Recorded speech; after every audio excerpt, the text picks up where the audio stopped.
Pessoal, bom dia, tudo bom? Já vou começar pedindo desculpa, porque é a primeira vez que eu vou dar palestra aqui para vocês e logo com uma parábola de Jesus, né? A mesma coisa que a gente pegar Jesus e tentar traduzir o que ele falou, é dose, né? É muito complicado. E aí a parábola que foi me dada pela Fernanda foi a parábola do bom samaritano. Então a gente vai falar um pouquinho dessa parábola, eu particularmente adoro ela, eu acho que tem vários detalhezinhos ali dentro dela que às vezes a gente deixa passar despercebido, mas vamos falar um pouquinho. Deixa eu ver. Não tem passador, então vai o mouse mesmo, tá, gente? Só que ele não tá querendo funcionar. Peraí. Viu como não é tanta tecnologia assim, Fernanda? Ah, foi. Então, vou ler aqui a parábola para vocês. É, vou dar um contexto, né? Jesus estava lá, estava pregando, né? Estava falando nas coisas dele. A gente tem sempre que lembrar, gente, é que hoje a gente sabe quem é Jesus, né? Mas na época as pessoas não sabiam. Eu não sei quem aqui é da ilha e lembra do maluco do Sim aqui da ilha, lembra? A galera na época via Jesus quase como um maluco do Sim. Né? Que é esse cara falando um monte de besteira, né? Pra gente é fácil hoje virar, ai meu Deus, eles falaram isso de Jesus.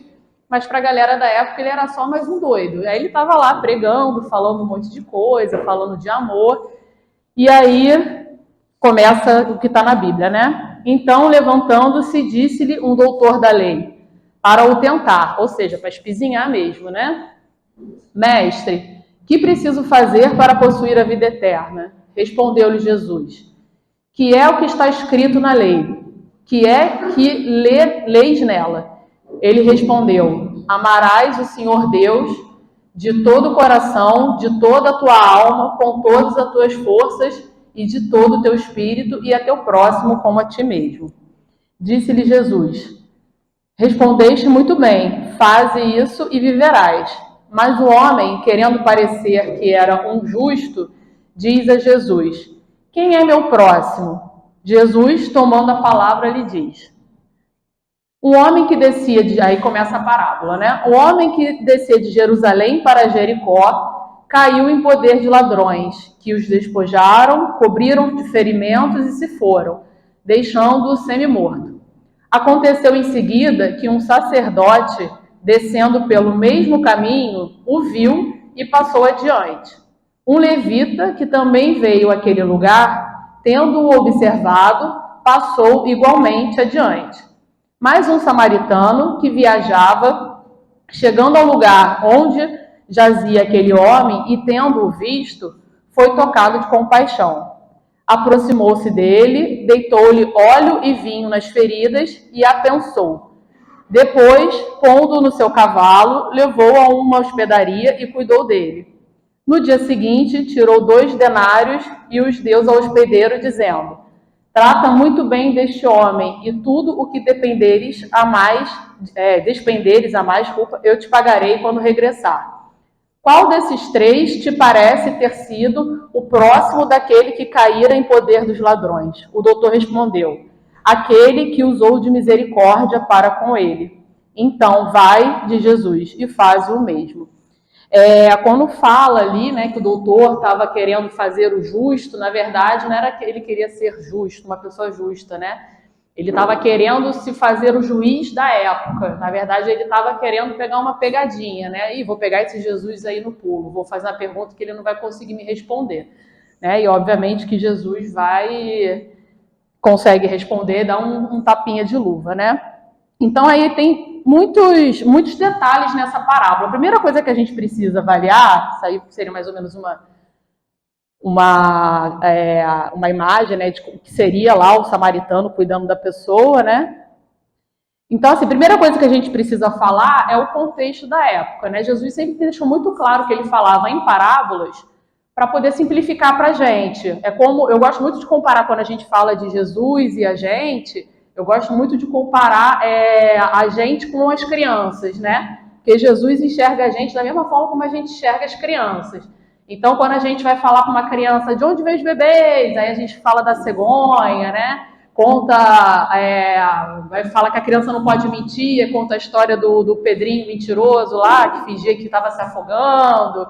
Então, ele falava por parábolas justamente por isso. E naquela época, não era comum as pessoas saberem ler e escrever, né? Então, só quem era já doutor, quem tinha uma condição financeira bacana, que sabia ler. Então, Jesus tinha que simplificar a fala. E a gente usa parábolas, né, sempre para simplificar a fala, com coisas do contexto do dia a dia. E por que os samaritanos e os judeus, né?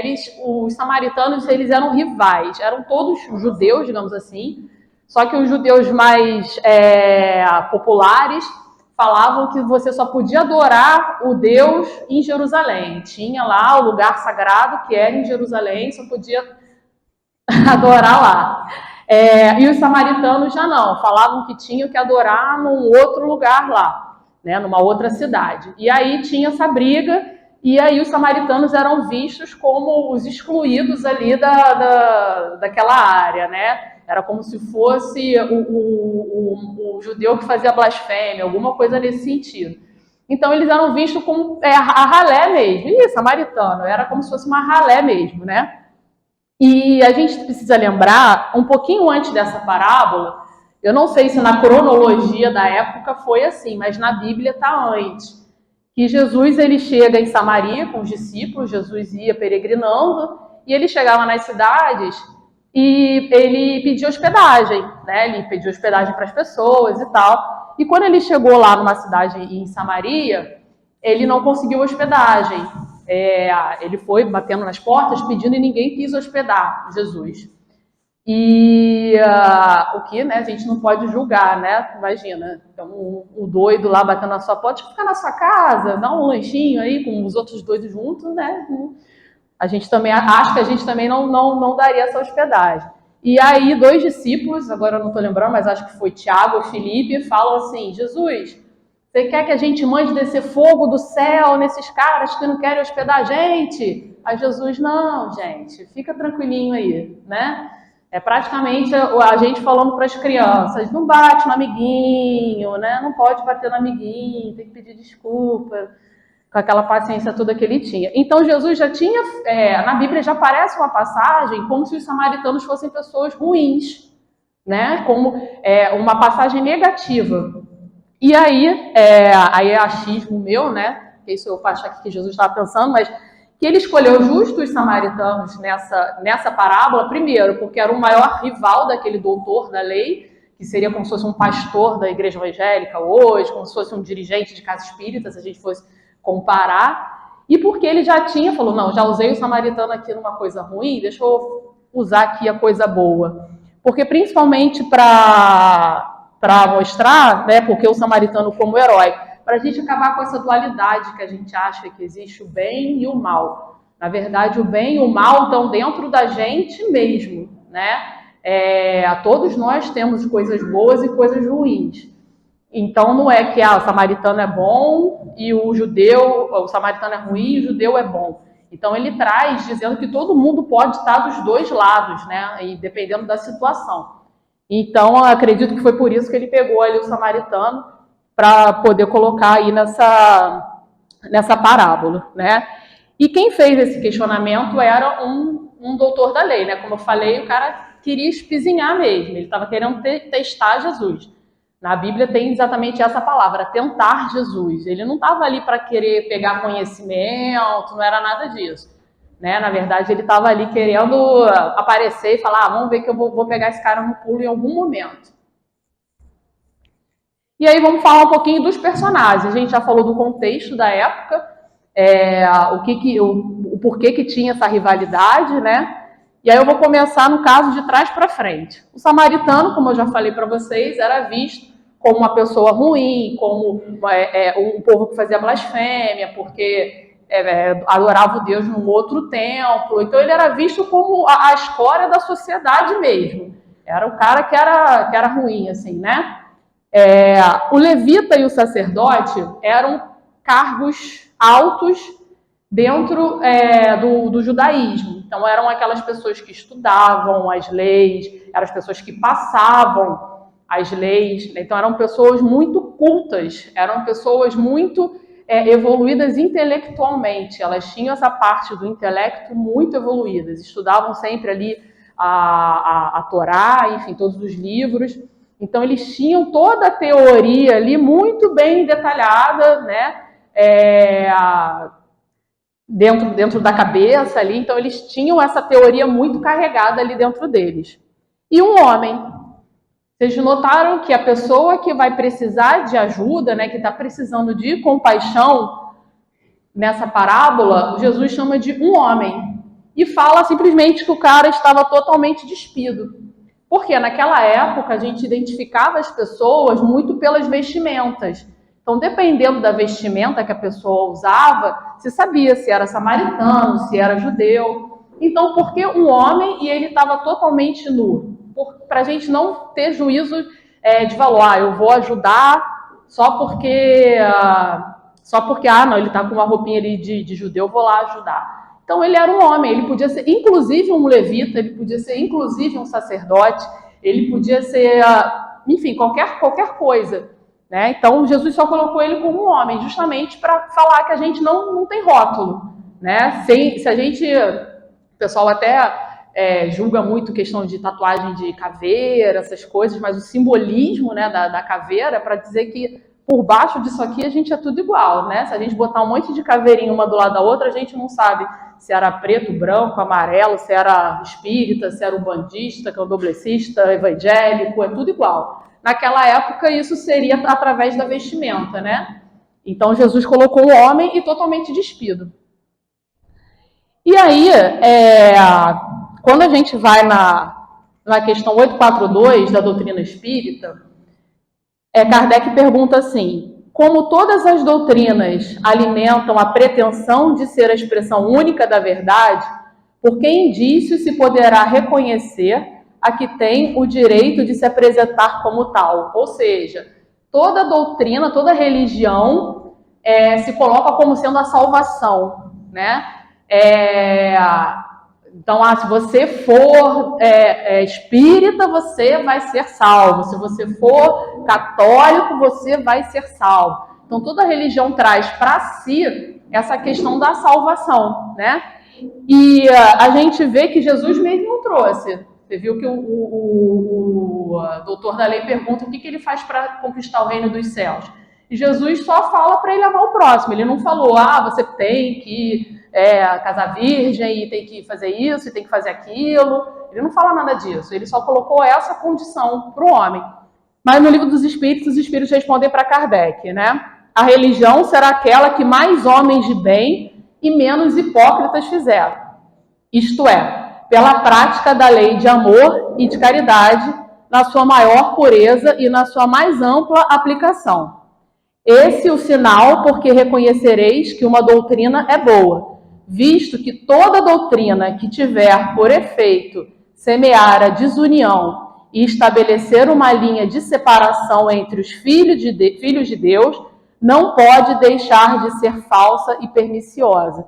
Ou seja, qualquer doutrina, qualquer coisa que tente separar, colocar um grupo como bom e outro grupo como mal, ela está indo, na verdade, contra a doutrina que o Cristo veio trazer para a gente, que é a doutrina do amor, que somos todos iguais, que a gente não é para julgar, né? Então, os espíritos não respondem que a religião certa é o espiritismo. Até porque o espiritismo ganhou muito essa carga de religião aqui no Brasil. Lá na França, enfim, surgiu mais como uma questão de filosofia de vida, né? Não tanto quanto essa questão de religião. Então, os espíritos não puxam a sardinha para o lado de você, para o lado deles, né? Imagina, só sendo espírita, então quer dizer que Madre Teresa de Calcutá e Irmã Dulce, que eram católicas, estão lá ardendo no fogo do inferno, né? Porque elas não eram espíritas, não. Então, o espiritismo traz muito, o livro dos Espíritos traz isso. E tem uma outra parte também que fala que se reconhece o bom espírita pelas suas obras. Então, assim, não se reconhece o bom espírita ou o bom cristão, né? Ele fala, o bom espírita é o bom cristão. E não se reconhece pela quantidade de palestras que ouviu, pela quantidade de palestras que deu, pela quantidade de passes que deu. se reconhece pelas suas obras. O que de bom essa pessoa fez pelo próximo, né? E sem o julgamento, sem rotular. E aí vamos agora nas entrelinhas, né? Descia um homem de Jerusalém para Jericó.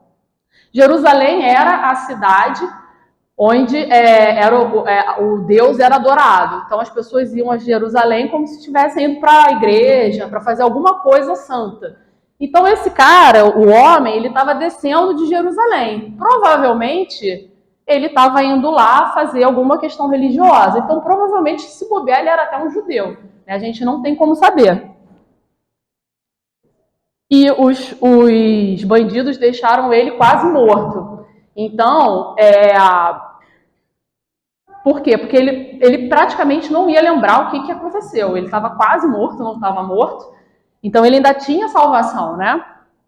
E descia pelo mesmo caminho um certo sacerdote. Se o sacerdote estava descendo de Jerusalém, provavelmente ele tinha acabado de sair também de algum culto religioso, né? De alguma questão religiosa. Ou seja, o cara acabou de sair de um culto e passa por uma pessoa necessitada ali, quase morta, e não faz nada para poder ajudar. Ou seja, o cara não absorveu absolutamente nada do que ele acabou de ouvir, né? E de igual também modo um levita, vindo do mesmo caminho. E aí um samaritano que ia de viagem. O samaritano ia de viagem, não se sabe para onde, não sabe o que ele estava indo fazer. De repente o cara estava indo trabalhar. E atou-lhe as feridas, deitando-lhes azeite e vinho. Azeite e vinho eram coisas, eram bens materiais na época, né? As pessoas vendiam o azeite, vendiam o vinho. Então o cara não só parou para ajudar o estranho, como usou de algo que tinha um valor material para poder tentar curar aquela ferida. Então não foi a atenção, foi um pouco do desapego da questão material ali também. E partindo ao outro dia, tirou 2 dinheiros e deu ao hospedeiro e disse, ele cuida dele. Esse samaritano, ele claramente não estava nem preocupado se ele ia receber o obrigado, né? Que é o famoso, a mão esquerda não sabe o que a direita está fazendo, porque o cara estava semi-morto, não viu nada, ele deixou o homem na hospedagem para ser cuidado, apagado, semi-morto, foi embora no dia seguinte. Então, assim, o homem não viu quem ajudou ele, o homem nunca ia saber quem ajudou ele. Então, esse samaritano, ele estava ali só realmente para ajudar. Ele não estava esperando gratidão, ele não estava esperando palmas, ele não estava esperando confetes, não estava esperando nada disso. Nenhum tipo de retorno. Ele fez justamente só para salvar a vida daquele homem. E aí, isso já voltando para a conversa de Jesus com o doutor da lei, né? Ele, porém, querendo justificar a si mesmo, no início, disse a Jesus, e quem é o meu próximo? Então o doutor da lei pergunta para Jesus quem é o meu próximo, mas Jesus responde, peraí. Aí Jesus responde, qual desses três parece que foi o próximo daquele que caiu nas mãos dos salteadores? Então, na verdade, Jesus tira esse olhar da gente, né, para o nosso ego, e coloca esse olhar em quem precisa da compaixão. Então, não é o olhar de quem é o meu próximo, não é o olhar de quem eu tenho que ajudar, mas é o olhar de quem precisa de ajuda. Né? É muito mais esse olhar para fora do que para dentro. O doutor da lei estava muito preocupado com ele mesmo, né? com o meu próximo, que eu quero ganhar o reino do céu. E, na verdade, Jesus devolve a pergunta ao contrário. Quem foi o próximo daquele que estava precisando de ajuda? Quem foi o próximo daquele que estava precisando de compaixão ali na hora? E aí Jesus fala, vai e faz da mesma maneira. Então, simples, só isso. Só precisa fazer isso, gente. Então, Jesus não deu nenhuma fórmula mágica, não pediu muitas coisas para ele fazer. Só falou isso, vai lá. Ele nem falou pro cara, acredita em mim, acredita no que eu estou fazendo, seja cristão. Né? Ele nem falou isso, ele só falou isso, vai lá e faz a mesma coisa. Ama o próximo, em nome de quem você quiser. Mas vai e ama o próximo. E aí, eu tomei a liberdade de atualizar para os dias de hoje a parábola do bom samaritano. E aí vocês... Espera aí, deixa eu ver. Não. Opa, não. E aí vocês coloquem aí nas caixinhas aquilo que vocês achem melhor, tá? Aí eu coloquei assim, ó, um homem que andava na rua caiu em poder de ladrões que os despojaram, cobriram de ferimentos e se foram, deixando semi-morto. Aconteceu em seguida que, ou dirigente da casa espírita, um milionário, uma pessoa com doutorado, um ouvinte de música clássica, e aí vocês vão colocando várias outras coisas que às vezes a gente acha que a pessoa se acha superior só porque ela tem. Descendo pelo mesmo caminho, o viu e passou adiante. Um pastor, o padre, ou uma pessoa rica, ou uma pessoa com mestrado, ou um roqueiro, passou, também veio àquele lugar, tendo observado, passou igualmente adiante. Mas um ateu, pobre, analfabeto, pagodeiro, funkeiro, qualquer outra coisa que está na caixa da sociedade, travesti, gay, qualquer coisa que é muito sofre muito com o preconceito dessa sociedade, com esse estereótipo, né? Passava, chegando ao lugar onde jazia aquele homem, tendo visto, foi tocado de compaixão. Aproximou dele, cobriu as feridas, depois, pondo no seu carro, ou do Uber, levou ao hospital e ficou aguardando notícia na madrugada toda na sala de espera. No dia seguinte, tirou o cartão de crédito do bolso e disse para o pessoal do hospital, trata muito bem desse homem, coloca todo o custo no meu CPF, que aí depois eu vejo como é que eu vou pagar. Então isso aqui seria atualizando para os dias de hoje. E não tem caixinha, gente, a questão toda é essa, não tem caixinha. Todo mundo ali pode ser bom ou pode ser, tem o bem e o mal dentro, tá? E isso daqui está no Evangelho segundo o Espiritismo, capítulo 15, fora da caridade não há salvação, onde fala da parábola do bom samaritano. Só uma partezinha, tá? Faz qualquer distinção entre o que crê de um modo e o que crê de outro? Não, pois Jesus coloca o samaritano, considerado herético, mas que pratica o amor do próximo, acima do ortodoxo, que falta com a caridade. Jesus não faz, pois, da caridade uma das condições para a salvação, mas a única condição. Se outras houvesse a serem cumpridas, ele teria dito. Se ele coloca a caridade em primeiro lugar, dentre as virtudes, é que ela implicitamente abrange todas as outras. A humildade, a brandura, a benevolência, a indulgência, a justiça e etc.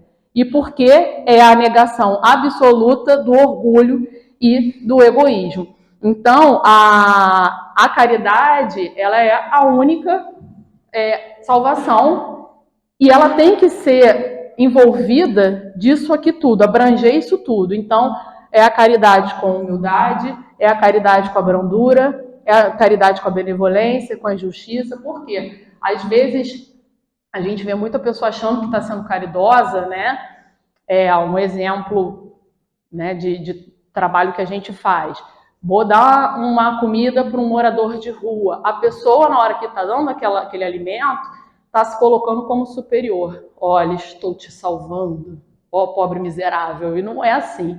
A caridade ela tem que vir com a humildade junto com a benevolência, principalmente olhando aquele outro como um ser humano e não como um ser que está abaixo da gente de alguma forma, porque eu estou fazendo a caridade. Na verdade, a caridade é uma via de mão dupla, porque quando se faz um tipo de trabalho desse, a gente também recebe, a gente tem que procurar ver também o que aquela pessoa está oferecendo para a gente. Muitas vezes é uma resiliência que a gente não tem. Muitas vezes é uma resignação que a gente não tem. A gente ouve muito, às vezes, as pessoas falarem, não ajuda não, porque tá bêbado, tá drogado. E aí, gente, tem tanta gente que é milionária ou rica, ou pelo menos tem uma cama e um teto, e tem que tomar um remedinho para dormir, um Rivotrilzinho, porque está com o psiquiátrico abalado. Aí quer julgar um cara que está dormindo na rua, que às vezes toma uma cachaça para tirar a dor da fome, ou para conseguir relaxar, porque vai dormir na rua, será que dá para relaxar? Com barata, rato, com perigo de ser espancado, com perigo de várias coisas. Aquilo ali é um ópio para ele, é um escape. Então, o que eles ensinam muito pra gente, a resignação. Eu já pensei muito isso. Será que eu duraria muito na rua? Não ia durar não, não ia ter essa resignação, não. Então, a gente parar de julgar e tentar ver também o que o outro tem de caridade para fazer com a gente. Então, a caridade tem que ser junto com essa humildade, com a benevolência e a justiça também. Não é a gente fazer a caridade, mas se achando uma pessoa superior, né? Essa caridade ela tem que ser a negação absoluta do orgulho e do egoísmo. Então, eu só ajudo se for A, eu só ajudo se for B, né? Em tese, ali, será que se o cara tivesse vestido com umas roupas de judeu, será que o sacerdote não teria parado para ajudar? Ah, não, é judeu, peraí, deixa eu lá ajudar, né? Imagina, a torcida acabou um fla-flu, aí tá saindo todo mundo, o cara vê um com a camisa do Flamengo, eu vou ajudar, mas se eu com a camisa do Fluminense eu não vou ajudar, não. É mais ou menos por aí.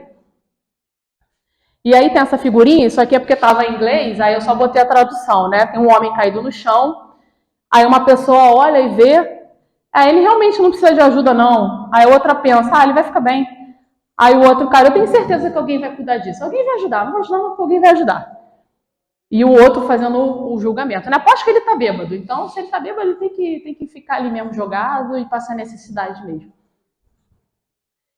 E aí são algumas referências, né? Teve uma palestra do Haroldo Dutra, da parábola do Bom Samaritano. O livro Estudo Aprofundado da Doutrina Espírita, da FEB mesmo. O Livro dos Espíritos e o Evangelho segundo o Espiritismo. E é isso, gente. Obrigado. Espero que eu tenha conseguido passar aí de uma forma mais descontraída. Espero que vocês tenham gostado. Obrigada.